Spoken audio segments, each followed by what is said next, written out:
Chris Armstrong, you were officially named president of hockey operations for the Utah Hockey Club on June 18th. So it's been about a month, but I know you got to work a little bit before that, maybe in May, started putting some pieces together. What has the last 6 to 8 weeks been like for you? Give me one word to describe it. Yeah, thanks, Frank. Good to be on. Good to be with you. Yeah, it's been a whirlwind for sure. Exciting. There's no doubt about it. We've had a big undertaking here to get this team up and running for opening night, October the 8th, and also obviously with acquiring a full roster of players and prospects and a hockey operations department, relocating everybody to Utah and getting that process rolling. Also, well, going through the closing process of the transaction. So we've had a lot of hay to bale here, but it's been fun and exciting, and chance to grow something from the ground up is something I think we all don't take for granted. Yeah, and we're all looking forward to watching that unfold. But for our audience who hasn't gotten a chance to meet you yet, tell us a little bit about yourself. You spent the last 14 years at Wasserman, one of the biggest agencies in the world. You had made a name for yourself as a golf agent, but you were also Canadian, right? And you obviously had a love for hockey somewhere along the way. Tell us how you end up as president of hockey ops at Utah Hockey Club. Yeah, so I mean, it may be more ironic that I forged a career in golf, having never really swung a golf club, never played growing up, but was the beneficiary of some unique circumstances. So I've been in the sports industry for about 20 years now. I broke in with IMG, and when I was hired there, I was hired into an athlete representation practice, which included hockey and baseball, basketball, football, and not too long after I started working there, they sold those businesses off to CAA, and so I obviously broke into the industry. I played hockey my whole life, junior hockey, and then went to McGill to play. So I started at IMG with full intentions of working in the hockey business. And when that happened, they offered me a position in their golf practice, working for Mike Weir's agent at the time, Dan Cimberoni, and supporting his efforts to help Mike capitalize on winning the Masters just shortly before that.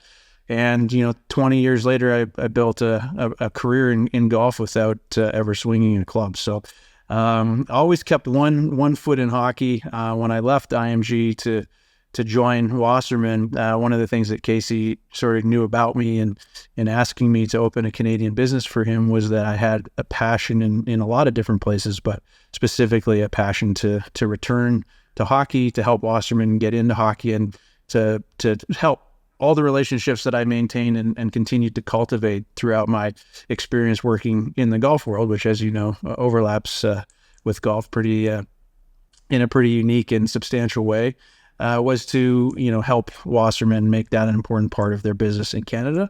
And the one thing I would say about working in the golf business, which I feel was extraordinarily beneficial to me, was the opportunity to manage athletes, to manage talent, but to also build businesses and brands around them, which was an opportunity I felt was missing in hockey to a certain extent, especially in Canada with the prominence of the sport, and the significance of the star power and influence that the athletes have.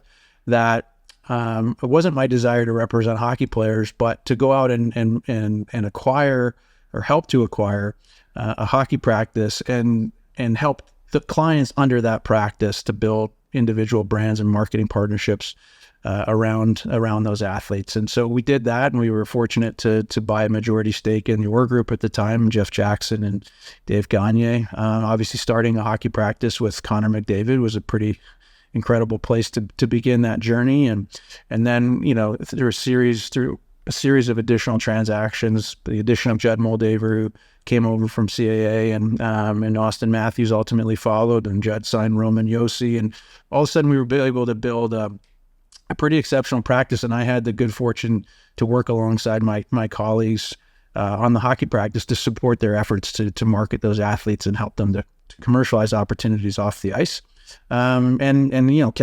It gave me an ability to be intimately involved in the business and working with the National Hockey League and various teams, and specifically with the players themselves. So we'll unpack the commercializing players and the game in a second, but just to connect the dots fully, so you, I guess, at some point begin representing Tony Finau, and then Yep. obviously he's got roots in Salt Lake City. And is that how you connected with Ryan and Ashley Smith? Yeah, exactly right. So I had the great fortune of representing Tony, who remains a dear friend and continue to stay interested and involved in what he goes on to do in his career and supporting that. But it was actually mutual friends of Tony and Ryan's that brought us all together about a decade ago. And that was before Ryan was the Ryan Smith that you know him as today. And I can tell you that he and Ashley are both the same people that I met 10 years ago. But Ryan and I developed a friendship from that point. I was able to sort of see firsthand what he went on to accomplish with Qualtrics and then the acquisition of the Jazz a few years ago. And so just always continued to build that relationship independent of our friendship, his individual friendship with Tony and my business relationship with Tony. And was taking great stock and great notice. Obviously got an opportunity to be in Salt Lake a fair bit, to see what Ryan and Ashley were trying to accomplish for Utah as a whole. So walk me through how all of this comes together. Obviously things happen pretty quickly for the Smiths and the NHL in terms of, pulling off this transaction to move the team from Arizona to Utah. Are you advising him during this process? Are you helping out as just an ear or someone that he could bounce things off of because of your relationships in the hockey world? What was, maybe take me back 6 months before maybe this transaction happens? Yeah, so always as a friend first and foremost, and somebody that Ryan got to also see sort of in the same 10-year period that I got to see his evolution and business grow. He got to see this. He had a front row seat to what I was doing based on his proximity to Tony's world. Qualtrics was a partner of Tony's as well, so Ryan had a sort of a firsthand view to what we were building around Tony's business and what I was doing at Wasserman and the greater business of Wasserman. And that also extends obviously to the Olympics, as you know, and the Olympics coming back to Salt Lake in all likelihood in 2034. And so there was just a lot of overlap in our day-to-day world, especially when Ryan became an owner in professional sports. But, this really started several years ago. We were actually on a trip together with Danny Ainge and Tony and his wife, and Tony and his wife were at an evening function, and we were sitting around watching Jazz basketball. And I made a joke, what were the chances of, I think it was a Leafs a Bruins game. What were the chances of getting a little hockey action on the TV that night? And obviously, as you know, I was working closely with Kyle Dubas at the time, so I was taking a great interest in the successes and evolution of the Toronto Maple Leafs at that time. I grew up a Habs fan, so you can appreciate the irony in that. But we started just having an organic conversation about hockey. And Danny Ainge obviously had great proximity for all those years in Boston to the Bruins and the Bruins players and staff and how great people they were. And just kind of naturally evolved into a conversation about the vision for Utah and how hockey could be complementary to that vision and what they were trying to build. And even around the venue at Delta Center and the future for the Jazz there and in that venue. And so we took what was, just an introductory meeting with the NHL at that time to better understand what their future plans for expansion look like. And Commissioner Bettman and Deputy Commissioner Daly were great in that meeting. I feel like they really quickly understood the value of Ryan's energy and passion, and what that could potentially mean as an NHL owner one day, but just continued to plug away and continue to build relationships. And when the commissioner approached us about potentially being a solution to the situation in Arizona, there was already that relationship equity built. And I think they already appreciated and could see, on the ground in Utah, what was happening, the support, the interest, both at the civic level and the support of influential, local and state politicians. and that we could get things done in a very quick and robust way. So I just tried to always stay as a sounding board to Ryan and Ashley as they evaluated this, and to make sure it made sense for them in terms of their portfolio and their vision and goals for Utah and for Smith Entertainment Group. And then it all happened very quickly, as you know, when it became the opportunity was to acquire the hockey assets and the high quality people that were there, from Bill Armstrong to Coach Bear to the entirety of the roster and prospects, the development staff, the scouting staff, that it became very clear to us that if we believed we could get this operationalized for October, that this was a really unique opportunity. So there's a long-standing relationship that's been built with the league and the Smiths, yourself and the Smiths, and then watching all of this come together. Is this, given your roots, given your interest, is this your dream job? Absolutely. I think anybody who works in hockey would tell you it's their dream, right? To work in the National Hockey League, from our players living their dream on the ice to our staff living their dream working at the highest level of the sport. Certainly no different for me. But more importantly, for me, this is an opportunity to work with exceptional people, right? So this isn't just a dream job in hockey for me. This is a dream job working with Ryan and Ashley and the entirety of the executive team at Smith Entertainment Group to build something from the ground up that's, a community asset and has great significance to the future of Utah as a state and the people here. I think it's the extraordinary nature of the opportunity that made this really appealing and enticing. And to be able to see this project through with people that I hold in the highest regard is really what drew me to this more than anything else. And it's a bonus that it happens to be in hockey. Yeah, no doubt. One of the first things that struck me when I got a chance to visit Salt Lake for the day that fans had a chance to welcome the team to Delta Center was just everything seems to be first class. And that's the notion that I think continues to be echoed around the league from players that are talking, management, agents, whoever it might be. That's the first thing that they've noticed about the commitment level from Smith Entertainment Group to build every facet of this operation out. What's that been like to have a front row seat and to be able to mold and shape that along the way to continue that message to grow around the league? Well, I appreciate you saying that, and we certainly enjoyed having you here for that welcome event. It was I think anybody who's worked in and around sports, it was a pretty special day to feel the energy of that building and the genuine and immediate connection between the fans and the team. It was, I think, beyond anybody's expectations, frankly. I think when we moved forward with this proposition, we had to accept right away that there was going to be a number of things based on the practical deadlines and timelines that we faced that were just going to be out of our control. And accepting those things and then focusing on the things that were in our control and doing it at a very high standard. Standard of excellence, a standard of treating people the right way, and the things that we could control and could get right, let's make sure we do. And that's sort of been the approach so far. So what, in terms of things that you can control, there's still a ton on your to-do list between now and when the puck drops in October. What's on Chris Armstrong's to-do list for the next number of weeks to get to the finish line? For sure. Well, we're first and foremost is making sure that the players ultimately land here for training camp in the most seamless fashion possible. So right now we're working on a major renovation of the Olympic Oval.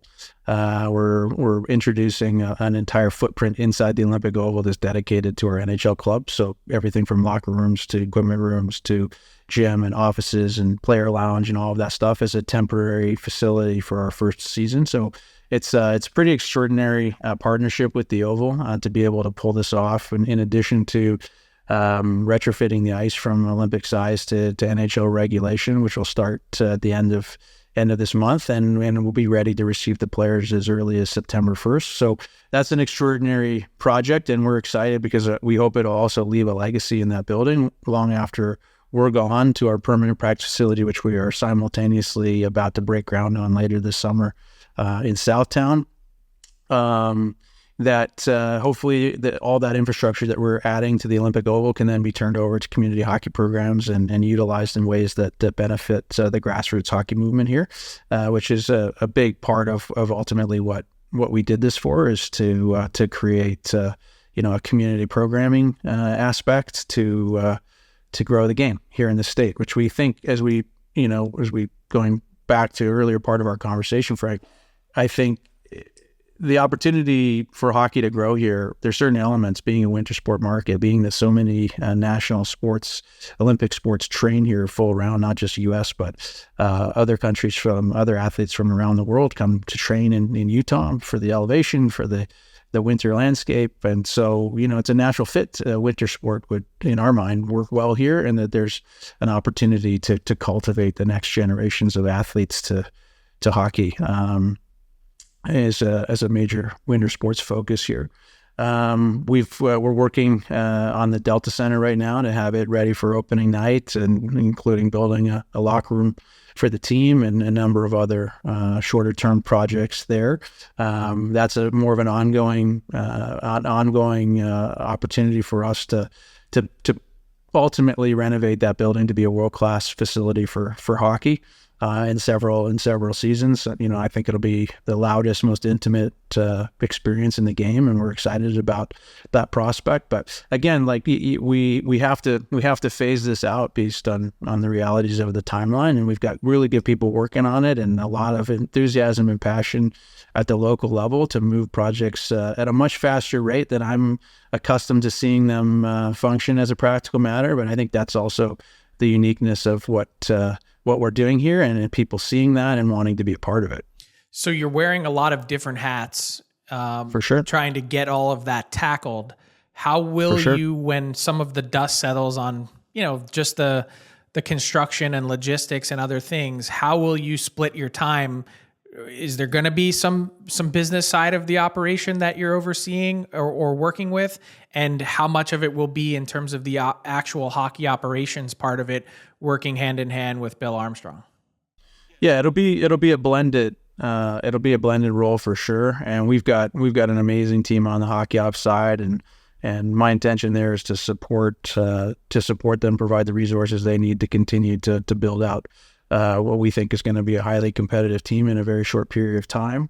And then on the business side, look, it's an all hands on deck approach here. We've got great collaboration and partnership at the executive level in SEG, and we're deploying everybody's best skill sets on all of the things that we're trying to move on an expedited timeline. And as I said to you, I think that we're in a unique position to set things up a little bit differently than other organizations, both because of the market, but also because of the skill of the people that are already in place at SEG. And we've been the great beneficiary of some cross-functional leadership from the Jazz side of things, and we are continuing to add our additional resources on the hockey side to that. But I think right now, Ryan's and Ashley's approach has been, it's all hands on deck. Everybody's a partner in this effort, and whatever needs to be done, let's get it done collectively. So there's no doubt, the buck stops with me as it relates to the performance of the team on the ice and the performance of the business off the ice, and that's a challenge that I enjoy and an opportunity that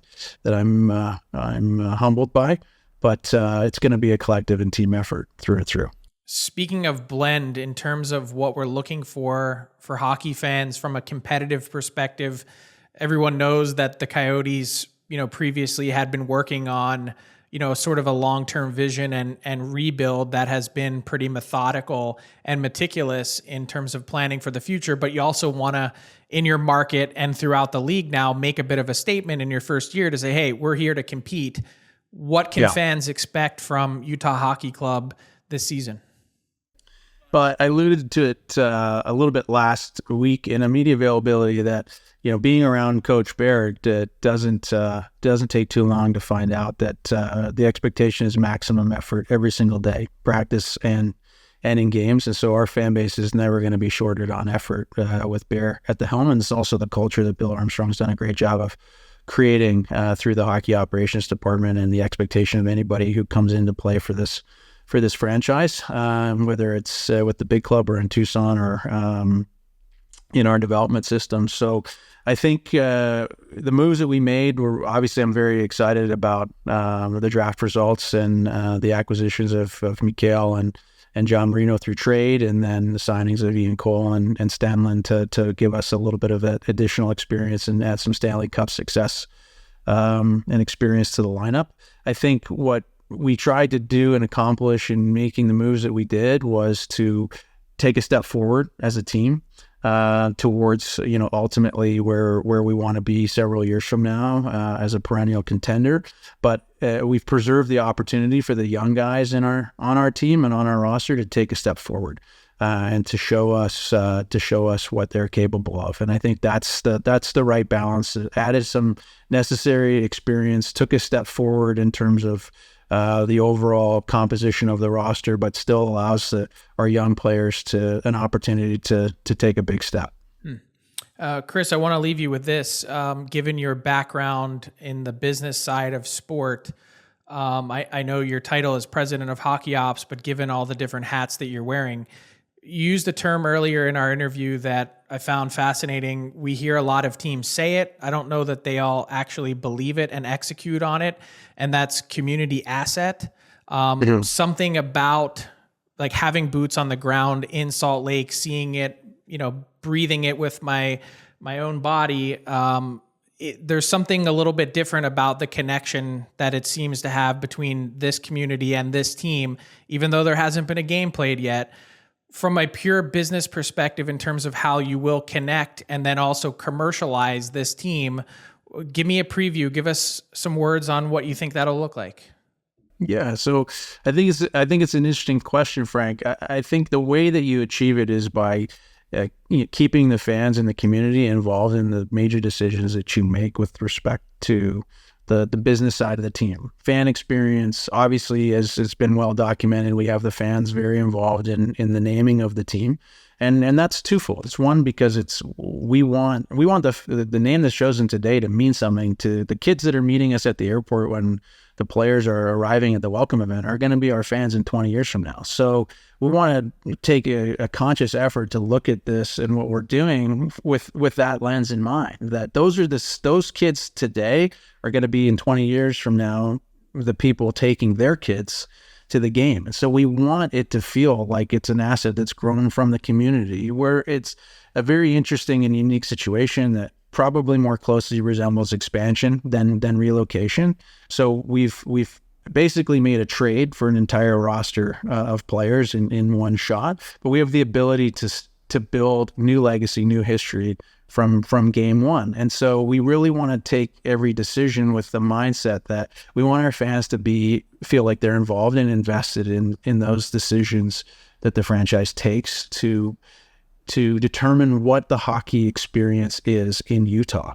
And I think that's what you'll continue to see from us in terms of the evolution of the business side of the team and our relationship with our fans, is that the fans have some authorship and feel some ownership in the decisions that are taken by the team, that this really grows from the ground up. As you say, a lot of teams say it and don't necessarily, or aren't, maybe it's not fair to say don't do it, but aren't able to execute it in the way. We think we have something unique in the way, and some obviously equity built with Ryan and Ashley Smith and their genuine presentation of authentic intention to build something special that's Utah first. And I see it just out and about in the Ubers, in the coffee shops, at the restaurants. People are really excited because they feel, actually, not to sidetrack, but the first time I went to a Toronto FC game, what was shocking to me about that experience was it was the first team, at least in my over a decade or so living in Toronto, that felt entirely like it was that community's asset. And it brought all of the people from all over the world who now call Toronto home to one central place where they were all cheering in alignment for that team. You go to a Leafs game or a Raptors game, there's certainly going to be fans from other markets. But for me, Toronto FC felt like the first time it was all about Toronto. And that's kind of the analogy I make here, where everything we do feels like it's all for Utah. And I'm a new member of this community. So it's also extraordinary for me to be a part of something like that I haven't experienced before, and integrating myself into that is a huge privilege. Yeah. I'm a believer, Chris. It's been fun to watch just all of this coming together so far. And maybe the best part is that you're still only just getting started. So can't wait to watch it unfold. Really appreciate you taking a few minutes out of your busy schedule to chat, and looking forward to seeing you at the home opener in October. Can't wait, Frank. It's going to come quickly, believe me. And appreciate your interest and support of what we're doing here. So it's great to be with you today. Thanks for having me. What's up, hockey fans? If you enjoyed that video, then you need to be hitting the subscribe button right here at Daily Faceoff. Exclusive interviews and analysis from our hockey insider Frank Saravalli, fantasy updates from Brock Sagan, and a daily live show at noon Eastern, Monday through Friday. You don't want to miss any of the fantastic content, so hit that subscribe button.